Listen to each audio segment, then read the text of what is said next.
Viernes, víspera de Shabbat, nos vamos a Israel, 14 horas y 22 minutos ahí, al encuentro de la periodista Roxana Levinson para que nos cuente cuáles son los temas, algunos que están en la agenda, algunos que tienen que ver con lo que el Hamas propone, será cierto, será parte del juego que viene realizando, lo digo en términos de los secuestrados, qué pasa en otros aspectos en lo que hace Israel en este viernes, que es el día sagrado del Islam, cuando se está viviendo el Ramadán. Todo esto y más para que Roxana nos lo comente. Roxana, buenas tardes para ti, ¿cómo estás? Hola, buenas tardes. Un gusto una vez más estar en Radio High, estar contigo y con los oyentes de la radio, en un momento en el que en este mismo instante están sucediendo varios acontecimientos al mismo tiempo. Por un lado, como bien dijiste, en el Monte del Templo, en la mezquita de Al-Aqsa, en la explanada de las mezquitas, este primer viernes del mes sagrado musulmán de Ramadán, que por el momento está transcurriendo con calma. Llegaron miles y miles de feligreses a orar en este día con muy pocos controles, con casi total libertad de acceso, solamente algunos jóvenes, algunas personas sospechosas, de acuerdo con las fuerzas de seguridad, fueron apartadas, revisadas, en algunos casos no se les permitió la entrada, pero son casos contados y esto al parecer hace que el flujo de gente se mueva con tranquilidad y sin grandes incidentes. Sin embargo, hay que esperar a ver qué pasa dentro de minutos, calculo, cuando termine la primera plegaria de Ramadán y la gente comience a retirarse. Por la experiencia de años anteriores sabemos que en general la gente de cierta edad hacia arriba lo que quiere es ir a su casa y terminar el día con las plegarias, con romper el ayuno en familia y todas las tradiciones. Y hay jóvenes que hacen provocaciones con carteles, con consignas en favor de Hamas y del terrorismo y otros fenómenos que hemos visto en años anteriores. Y este en particular, como sabemos, es especialmente delicado y sensible, no solamente por la guerra, sino porque hay un muy amplio llamado a defender la mezquita de Al-Aqsa, y esto lo digo entre comillas porque estoy citando, entre otros, al líder de Hamas, Ismail Haniyeh. Así que veremos qué pasa en la media hora próxima, algo así. En este momento también se está llevando a cabo el funeral del suboficial Uri Moyal, de 51 años, que fue la víctima ayer del atentado con arma blanca en el cruce Beit Kama en el Negev. Este suboficial que, a pesar de estar herido en estado crítico, logró matar a su atacante, un terrorista palestino, un terrorista que creció en la Franja de Gaza, pero se había mudado a la zona. Y en este momento también, y ahí estoy viendo las tremendas imágenes, es el lugar por el cual quién no ha pasado en camino a una visita al sur del país. Y en este momento también está reunido el Gabinete Político y de Seguridad de Israel. Estuvo reunido hasta hace unos minutos el Gabinete de Guerra, el Gabinete Reducido de Emergencia, y ahora está reunido en Tel Aviv, en la sede del Ministerio de Defensa, el Gabinete Político de Seguridad, el, digamos, más amplio del gobierno, por esto que decías, la respuesta de Hamas a la propuesta de un acuerdo de cese de fuego y liberación, sobre todo para nosotros, liberación de los rehenes israelíes, que recordemos son 134 rehenes que llevan 161 días en cautiverio en manos de la organización terrorista Hamas. Hamas hizo llegar su propuesta, su respuesta al mediador catarí, que a su vez se la entregó al jefe del Mossad, David Barnea. Y la respuesta, según la agencia Reuters, porque aquí en Israel no hay ninguna información oficial sobre el contenido de esta respuesta, según la agencia Reuters, en la primera etapa se incluiría entre los israelíes liberados mujeres, niños, ancianos y rehenes enfermos a cambio de la liberación de entre 700 y 1000 presos palestinos. Y en este primer grupo se incluye a soldadas israelíes a cambio de las cuales Hamás exige la liberación de 100 terroristas palestinos con condenas extensas o condenados a cadena perpetua, o sea, lo que Israel define como terroristas con sangre en las manos. Después de este primer intercambio de rehenes y presos, comenzarían las conversaciones para acordar una fecha límite para la retirada israelí de la Franja de Gaza. El grupo dijo que todos los detenidos, todos los rehenes de un lado y los presos del otro, serían liberados en una segunda etapa del plan, y en la tercera etapa los cuerpos de los rehenes fallecidos. Esto es a grandes rasgos. Hamás también exige que la población de la Franja de Gaza pueda volver hacia el norte, a la población desplazada que puedan volver a sus hogares, exigen el aumento de la ayuda humanitaria, pero no se conocen detalles todavía de, por ejemplo, cuándo, qué porcentaje de la población exigen que vuelva. Todo eso por el momento no se sabe. A primera hora de la mañana de hoy, la oficina del primer ministro Netanyahu sacó un comunicado en el que decía que, bajaba un poquito las expectativas, las esperanzas que esto generó de inmediato, diciendo que la organización terrorista no mostró flexibilidad y que sus demandas siguen siendo ridículas. Esa es la palabra que utilizó. Sin embargo, fuentes políticas le dijeron a varios medios hoy que la respuesta de Hamás no es tan alocada como la respuesta anterior o su falta de respuesta de todo este tiempo, y que hay una base sobre la cual se puede dialogar, sobre la cual se puede trabajar. Hay algo con qué empezar, lo cual, dadas las circunstancias, es algo, no es poca cosa. Y además hay otra cuestión que por primera vez, al menos oficialmente, Hamás incluye a las soldadas mujeres en esta primera etapa de liberación de rehenes, lo cual también podría ser visto como un avance. En la tarde de ayer, el primer ministro Netanyahu y su esposa Sara se reunieron con 17, representantes de 17 familias de rehenes de los 134. Fue una reunión muy extensa en la que les dijo, todavía no estaba la respuesta de Hamás, les dijo que no había grandes cambios, que el único cambio que sí él podía certificar es la presión de los mediadores, especialmente de Qatar, que, sobre Hamás. Netanyahu les contó que el gobierno de Qatar amenazó con expulsar a los líderes de Hamás de su cómoda vida en Doha, con dejarlos sin dinero, por ejemplo, cerrándoles las cuentas bancarias. Les dijo, esto es algo que se dijo, hemos comprobado que se dijo y es un cambio positivo. Y en este momento, al mismo tiempo que se desarrolla esta reunión de gabinete de la que comentaba hace instantes, hay una gran manifestación de familiares de los rehenes en la entrada de la Kiryat, la base donde se encuentra la sede del Ministerio de Defensa en el pleno centro de Tel Aviv.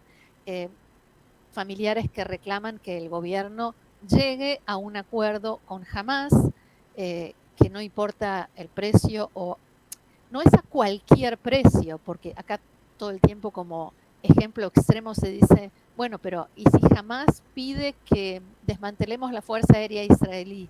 ¿Lo hacemos? No, no lo hacemos. Pero Hamás no está pidiendo que desmantelemos la Fuerza Aérea Israelí, está exigiendo la liberación de una cantidad de presos palestinos por una cantidad de rehenes que es mucho menor, por ejemplo, que el número de presos palestinos que el mismo Benjamin Netanyahu liberó a cambio de una persona, el soldado israelí Gilad Shalit. Las circunstancias son diferentes desde el punto de vista político, pero también se puede decir que las circunstancias son diferentes porque la situación es mucho más grave desde todo punto de vista, sobre todo en términos de la guerra y de lo que sucedió el 7 de octubre y los desplazados del sur, los desplazados del norte, que hace que ese precio, que es una palabra que no me gusta usar a cambio de los rehenes, pero que se usa mucho aquí, el precio por los rehenes, sea algo que Israel tiene que considerar mínimamente y seriamente, por lo menos en mi opinión. El dilema de la sociedad israelí, de la política israelí en una situación dramática. ¿Qué más, Roxana? Bien, y hay algunos editoriales hoy, algunos analistas que comentan la situación de Netanyahu también respecto de este dilema, pero en general con lo que tiene que ver con la guerra y sus propios intereses.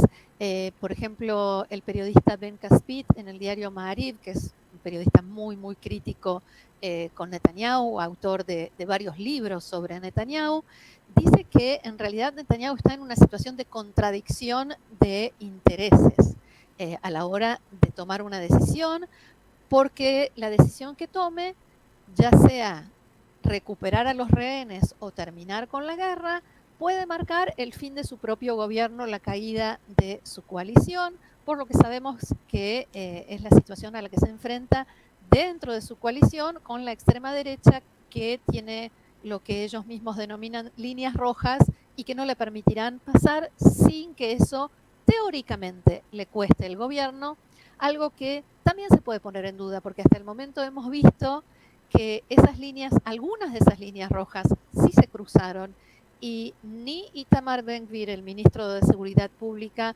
ni Bezalel Smotrich, el ministro de Finanzas, hicieron ningún movimiento que se acerque siquiera a la caída del gobierno, mucho menos Smotrich, que en todas las encuestas de intención de voto no pasa el umbral electoral. Entonces, ahí habría cierto margen de maniobra.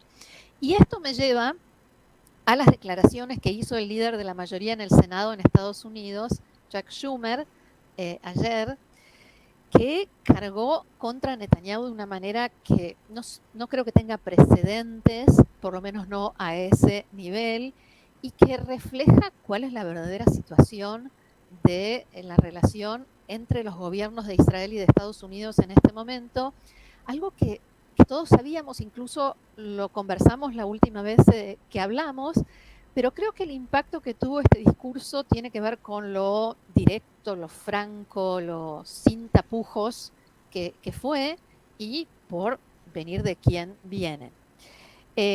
Schumer primero señaló una y otra vez que defiende el derecho del Estado de Israel a defenderse, también a indignarse frente a las críticas que tiene la operación militar israelí en la Franja de Gaza. Dijo de la comunidad internacional que ignora con demasiada frecuencia el uso que hace la organización Hamas de los civiles como escudos humanos, por ejemplo. Y dijo frases como las siguientes: la coalición de Netanyahu ya no responde a las necesidades de Israel después del 7 de octubre. Netanyahu ha perdido el rumbo, colocándose en una coalición con extremistas como Smotrich y Ben-Gvir, antepone su supervivencia política a los más altos intereses de Israel. Como resultado, ha estado demasiado dispuesto a tolerar el número de víctimas civiles en Gaza, que está llevando el apoyo de Israel en todo el mundo a mínimos históricos. Israel no puede sobrevivir si se convierte en un paria. Y agregó que Estados Unidos no tendrá otra opción que desempeñar un papel más activo en la configuración, esto lo estoy leyendo porque las palabras fueron muy bien elegidas, desempeñar un papel más activo en la configuración de la política israelí, utilizando nuestra influencia para cambiar el rumbo actual. O sea, interferir en la política israelí. Vuelvo al periodista Ben Caspit porque esta mañana publicó un tuit que decía: hay que entender, Schumer es una de las personas más cercanas a Benjamin Netanyahu, a nivel incluso de amistad íntima. Durante la época de la crisis por el acuerdo nuclear, Netanyahu logró convencer a Schumer de oponerse incluso cuando su propio presidente, el demócrata Obama, estaba no solo a favor, sino impulsando el acuerdo nuclear. Netanyahu tenía las puertas abiertas de par en par en las oficinas de Schumer. Hoy en día parece que se han cerrado. Respondió a todos sus caprichos a lo largo de los años, dice Ben Caspit. Y aquí hay algo que tiene un tinte diferente en cuanto a lo que dijo Schumer ayer, porque incluyó a Netanyahu en una lista de lo que él definió como los 4 principales obstáculos para la paz, junto con Hamas, el presidente de la Autoridad Palestina Mahmoud Abbas, y los israelíes radicales de derecha, y mencionó la solución de 2 estados.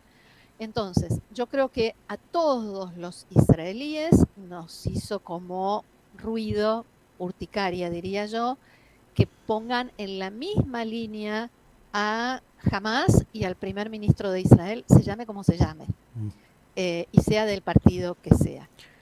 Pero también aquí los analistas están diciendo que eso lo ayuda a Netanyahu y frente a su base de votantes. Y justamente ayer Netanyahu visitó, se filmó con soldadas, saludándolas y demás, en esas apariciones públicas tan frecuentes que hace con soldados, diciendo que él es quien está resistiendo las presiones de la comunidad internacional. Y entonces viene Schumer como a confirmar esto, este rol de héroe que enfrenta la presión internacional. Y Lapid incluso, Yair Lapid, el líder de la oposición en el Parlamento, dice que, dijo en las últimas horas que Netanyahu está perdiendo sus mayores aliados en Estados Unidos, pero que lo hace a propósito, por este juego que plantean algunos observadores. Vuelvo al discurso de Schumer, que sostuvo que como democracia, Israel tiene derecho a elegir a sus propios líderes, pero lo importante es que a los israelíes se les dé la opción. En mi opinión, la mejor manera de lograrlo es celebrar elecciones. Otro tema que se está discutiendo aquí, si elecciones sí o no, si durante la guerra, si esperar que termine la guerra.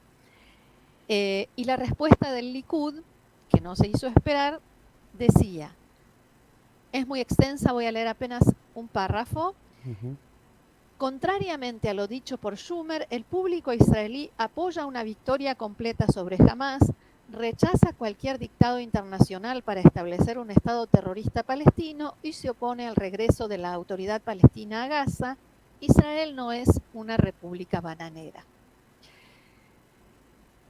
Elocuente respuesta que tiene algunas pequeñas manipulaciones, ¿no? Porque si al público israelí le preguntan, ¿apoya usted una victoria completa sobre Hamas?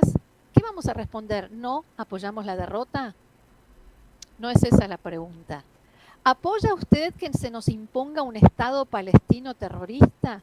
No, no es esa la pregunta. ¿Está usted de acuerdo o no con 2 estados o con la creación de un Estado palestino? Ahí hay una presentación de la realidad de una manera bastante particular. Y ayer a la mañana, en realidad a la mañana de Estados Unidos, cuando Schumer hizo estas declaraciones, yo estaba entrevistando a Yizhar Shai, el exministro de Ciencia y Tecnología del gobierno israelí, cuyo hijo Yaron cayó combatiendo contra Hamas en Kerem Shalom el 7 de octubre. Y entonces la pregunta sobre los dichos de Schumer fue casi que obligada. Y él pidió dar 2 respuestas.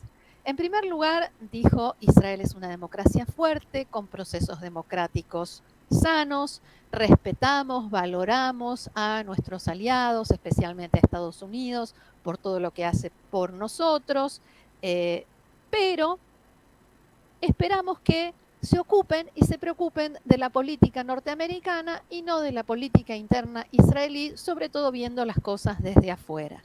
La segunda parte de la respuesta fue, sin embargo, respecto a lo que dijo Schumer, estoy de acuerdo. Netanyahu ya debió haber renunciado, y cuando eso suceda, tendremos un liderazgo que realmente represente a la mayoría y que tenga la potestad para tomar decisiones estratégicas, negociar, elegir una solución política, militar, que lleve a la paz con nuestros vecinos, y quizás esa solución sea la de dos estados, quizás una nueva estrategia, pero eso no lo va a decidir un nuevo gobierno, no el actual. Bien, Hasta ahí. yo te escuchaba muy atento y obviamente la audiencia también sobre todo este tema y simplemente quiero hacer una pequeña coma, digamos, o agregado. Sí.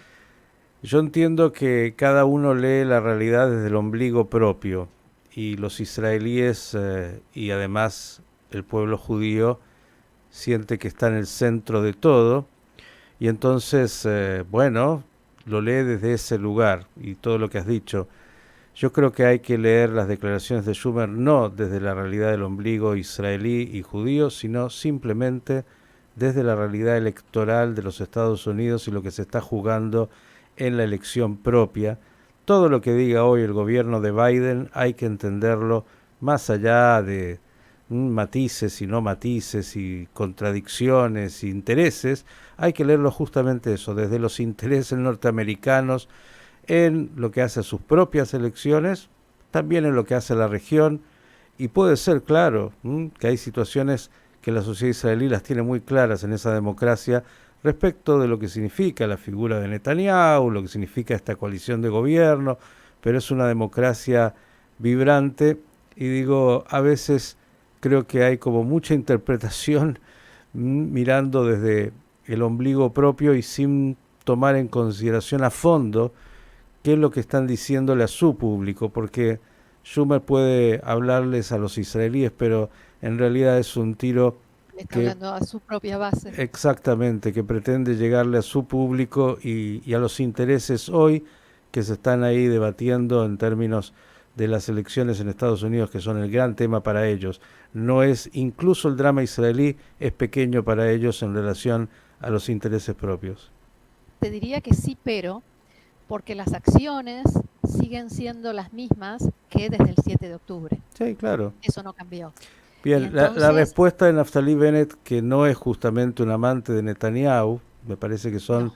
también muy claras y fueron, lo hago concreto en CNN, si lo recuerdas, hace pocos días, dijo, cuando Estados Unidos recibió el ataque de Pearl Harbor, murieron 2.400 norteamericanos en ese ataque y la respuesta de Estados Unidos fue atacar a Japón, donde murieron 3,5 millones de japoneses. Digo, porque creo que a veces también, ¿no? Incluso los más agudos analistas israelíes en esto de lo que viene de afuera, las presiones de los Estados Unidos que son fundamentales y otros, a veces creo que pierden la perspectiva, con todo lo agudo que son, de lo que está haciendo, a pesar de todo. Es como el dilema que planteabas antes.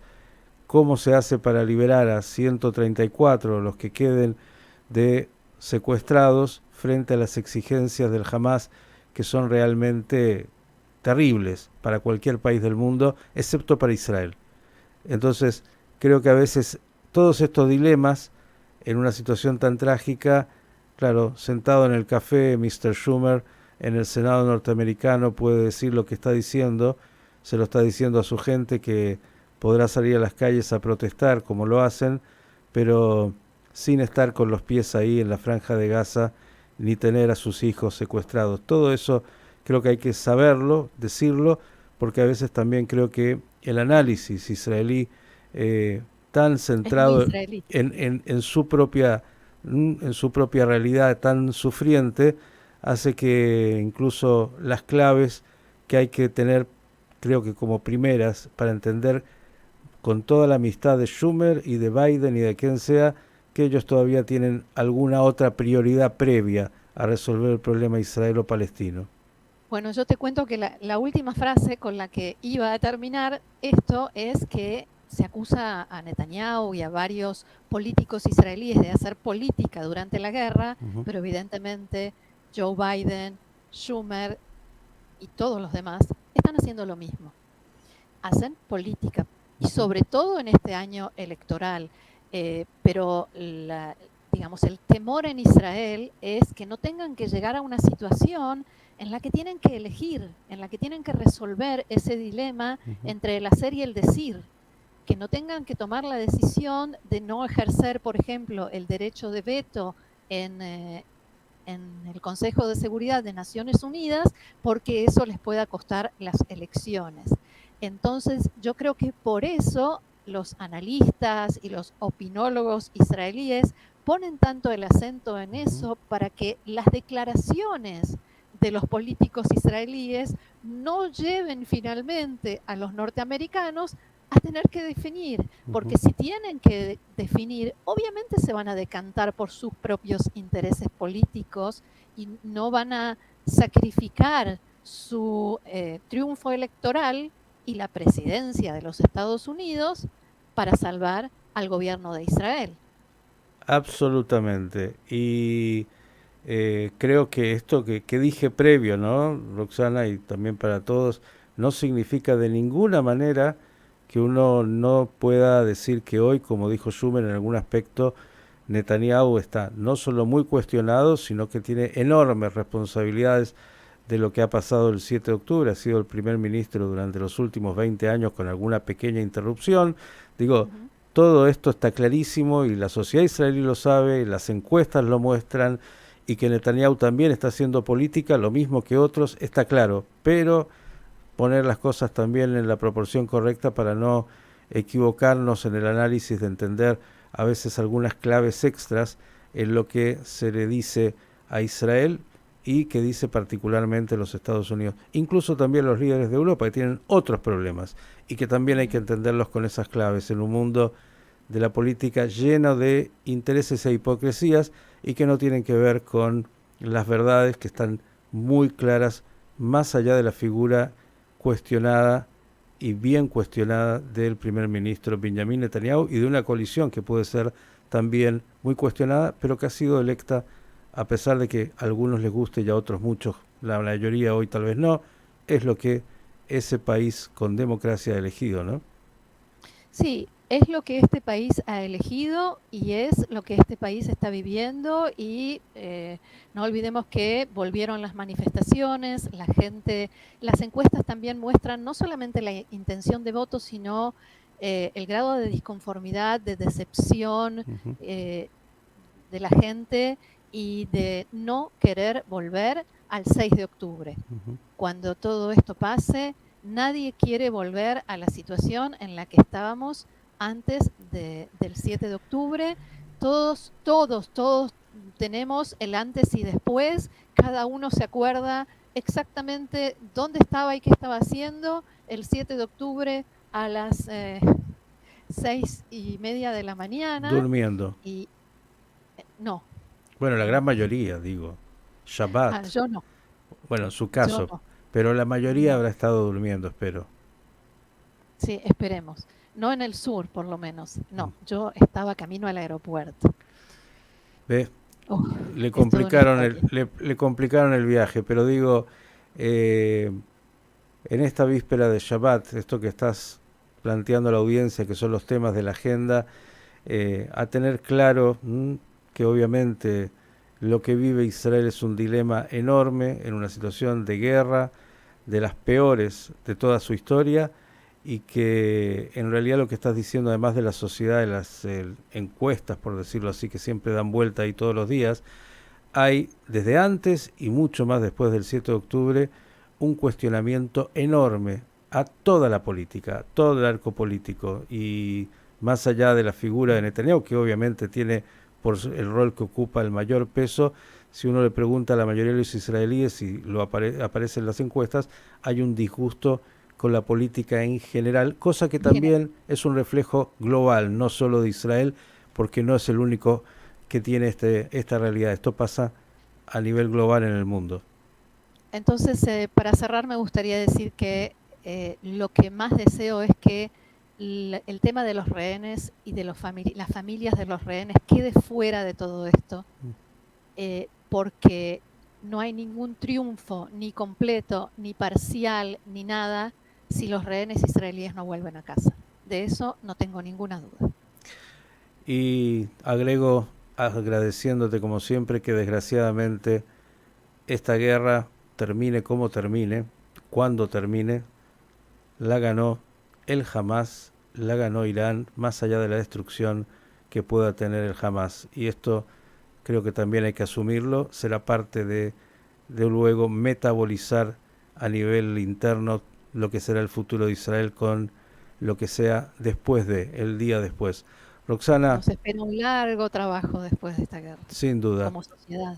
agradecerte como siempre este maravilloso informe y que Shabbat traiga buenas noticias. Por ahí estamos hace rato esperando algo y esos rehenes y sus familiares y amigos y toda la sociedad israelí, porque hay que tratar de que ese día después llegue muy pronto, porque todo día que pasa sigue siendo realmente muy doloroso. Gracias, Shabbat Shalom y hasta la próxima. Muchas gracias, un gusto. Shabbat Shalom. Roxana Levinson, con un panorama amplio, completo de lo que es la realidad en Israel, los temas que hacen a la agenda y los dilemas que se están viviendo.